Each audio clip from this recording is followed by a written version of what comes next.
আমার দরদি আগে জানলে তোর ভাঙা নৌকায় চড়তাম না। স্নাতক থেকে স্নাতকোত্তর, সেটাও হতে হবে বিজ্ঞান বিভাগের। শিক্ষার সর্বোচ্চ চূড়ায় আসীন হয়েও জীবন জীবিকার তাগিদে ভোর থেকে গভীর রাত অবধি ছুটে বেড়ান মেডিকেল রিপ্রেজেন্টেটিভরা। তারপরও ন্যূনতম অধিকারটুকু নিয়ে মুখ খোলার জো নেই তাদের। পান থেকে চুন খসলেই চাকরি হারানোর ভয়ে তটস্থ মানুষগুলোর নেই নিশ্চিত অবসর জীবন কাটানোরও সুযোগ, অথচ জীবন বাঁচানোর অতি প্রয়োজনীয় উপাদান ঔষধ বিপণন করেন তারা। প্রতিষ্ঠান ভেদে মেডিকেল রিপ্রেজেন্টেটিভদের প্রতিদিন সকাল 8টা থেকে 8:30টার মধ্যে রিপোর্টিং করতে হয়। ভোরের সেই পথ চলা থামে মধ্যরাতে এসে। সেগুলো আমরা রেডি করি। আমাদের একটা ডেইলি প্ল্যান থাকে যে আমরা কয়টা ডাক্তার ভিজিট করব, কয়জনের কাছে যাব এবং কার কাছে কি নিয়ে যাব। সেইগুলো নিয়েই আমরা আসলে সকালবেলা মিনিমাম 40-45 মিনিট সময় লাগে মিনিমাম। তো সেই ক্ষেত্রে সকালে উঠতে হয়, উঠে আমরা সবগুলো রেডি করে ফ্রেশ হই। ইভেন খাওয়া দাওয়া করার সময়টুকু আমরা পাই না, যেটা সত্যি কথা। ম্যাক্সিমাম সময় হয় কি না খেয়ে বেরোতে হয়, কারণ এটা 8:30টার একটা রিপোর্টিংয়ের প্রেশার থাকে। 8:30 রিপোর্টিং না করতে পারলে reporting it's a big issue. রিপোর্টিংয়ে যদি লেট করে সেটা একটা ক্রাইম, এই প্রফেশনের ক্ষেত্রে, যে সে কেন ডেইলি রিপোর্টে সে টাইম ওয়েস্ট করতেছে, সে রাইট টাইমে কেন রিপোর্টিং করতেছে না। এইটা কিন্তু একটা বড় ফ্যাক্ট। প্রথম ফ্যাক্ট কিন্তু শুরু হয় রিপোর্টিং দিয়ে। তাহলে তাকে প্রপার টাইমে রিপোর্ট করতে হয়। রিপোর্ট করার জন্য তাইলে আমাকে সেইভাবে বের হতে হয়, একটা ব্যস্ততা থেকেই থাকে।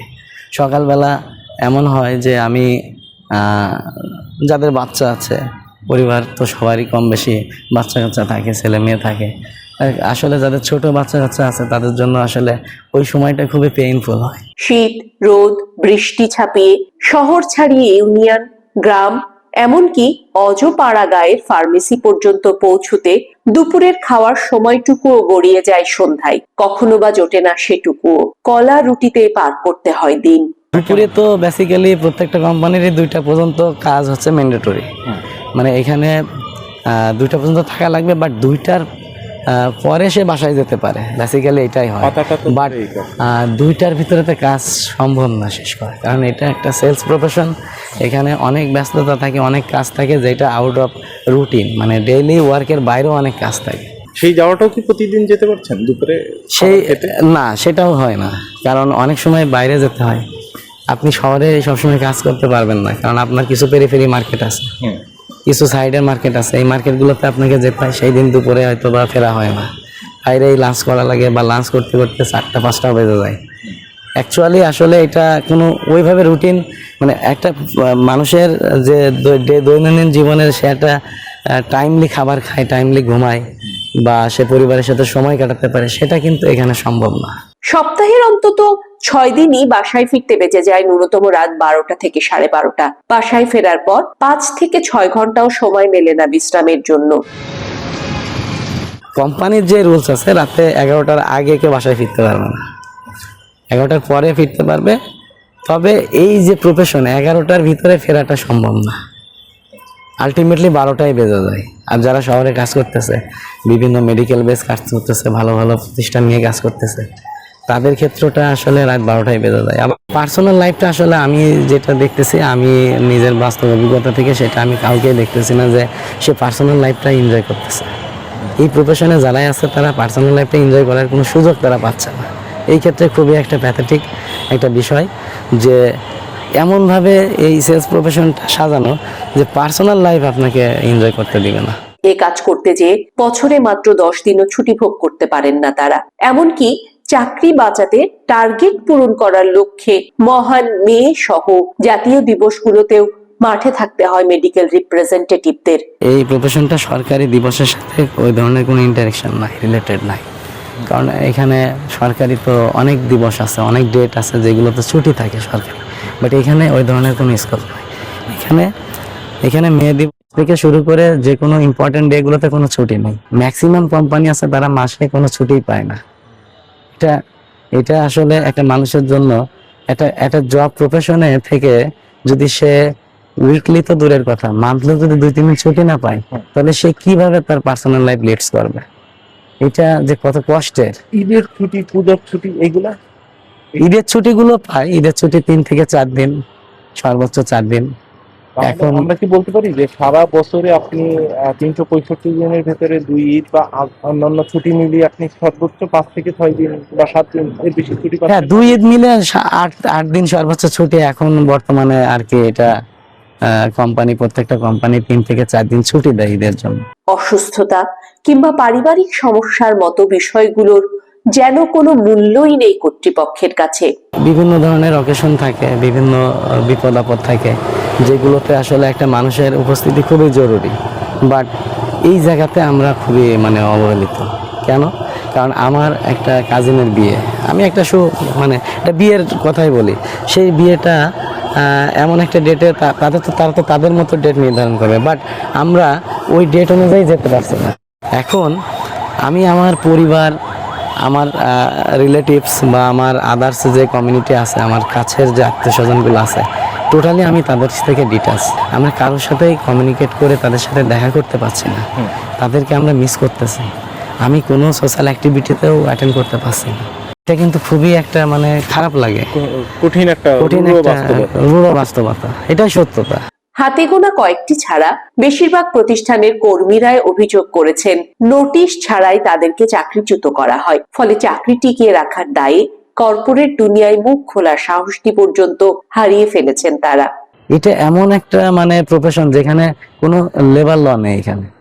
এটা আমি আসলে ফিল করি যে আমরা বাংলাদেশে বাস করি, একটা স্বাধীন দেশ, এখানে প্রত্যেকটা প্রফেশনেরই লেবার ল থাকা উচিত। মানে এখানে আমরা কেন পাবো না? আমাদের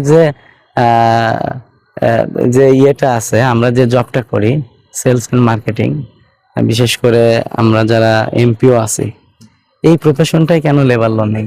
আমার প্রশ্নটা এটা।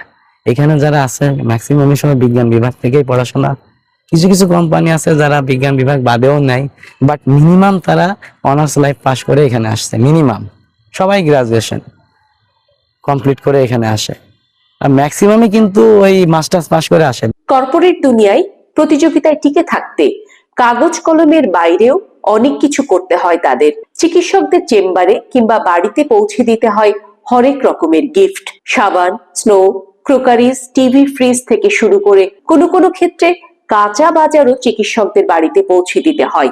এত পড়াশোনা করে আমার বেনিফিটটা কি হলো? আমি তো আমার এই যে বিষয়গুলো ঘটতেছে, অনেক কোম্পানি আছে যারা তাদের নিজেকে প্রতিষ্ঠিত করার জন্য, নিজের প্রোডাক্ট লেখানোর জন্য এমন পার্সোনাল কিছু রিকোয়ারমেন্টও করতেছে যে আমার বাসায় বাজার নেই, বাজারটা একটু দিয়ে আসো। সে তো অসহায়, সে তো কিছু করার নেই। সে দেখা যাচ্ছে 100 নম্বর কোম্পানিতে হোক বা আর কম হোক, একটা মোটামুটি একটা কোম্পানিতে জব করে, কোম্পানির কথা চিন্তা করেই কিন্তু সেই ডাক্তারের কাছাকাছি যাওয়ার জন্যই কিন্তু এই ধরনের প্রপোজালে রাজি হচ্ছে। সে তার বাজারও করে দিচ্ছে, আর কেউ আসবে তাকে রিসিভ করে তাকে বাসায় রেখে আসতে হচ্ছে, মানে A to Z আর কি। এটা কেন করতেছে? এটা তো তার নিজের জন্য করতেছে না, এটা তো সে তার কোম্পানিকে প্রতিষ্ঠিত করার জন্যই তো করতেছে। এ তো গেল চিকিৎসকদের কথা। ফার্মাসিস্টদের কাছেও অনেকটা যেমনি এ পেশার মানুষগুলো।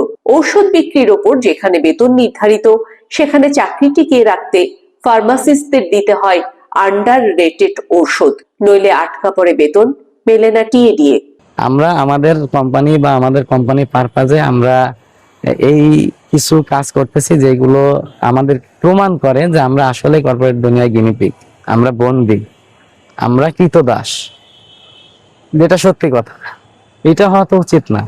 একটা জব, একটা সম্মান, একটা মানুষ সে তার নিজের যোগ্যতায় বড় হয়, সে সার্টিফিকেট অর্জন করে, পড়াশোনা করে, সে একটা জব করে, সেটা তার সম্মান, সেটা তার ডেজিগনেশন। সে কেন এগুলো করবে?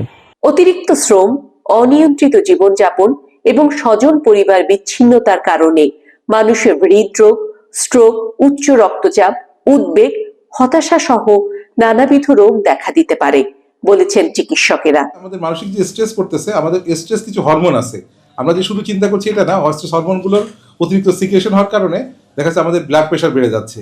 ব্লাড প্রেশার বেড়ে গেলে তখন হচ্ছে যে এর যে কনসিকুয়েন্স, যেমন হৃদরোগের পরিমাণ বাড়তেছে, স্ট্রোকের পরিমাণ বাড়তেছে, কিডনি রোগের পরিমাণ বাড়তেছে।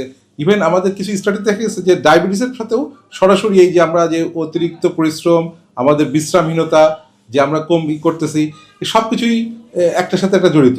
আর একটা গুরুত্বপূর্ণ ইস্যু হচ্ছে যে আমাদের পরিবারকে সময় দেওয়া। পরিবারকে সময় দেওয়া হচ্ছে দুটো দিকে, একটা হচ্ছে যে আমার নিজের জন্য সময় দেওয়া, আর একটা হচ্ছে পরিবারের অন্যদেরকেও আমার সময় দেওয়ার আমার কিছু প্রয়োজন আছে।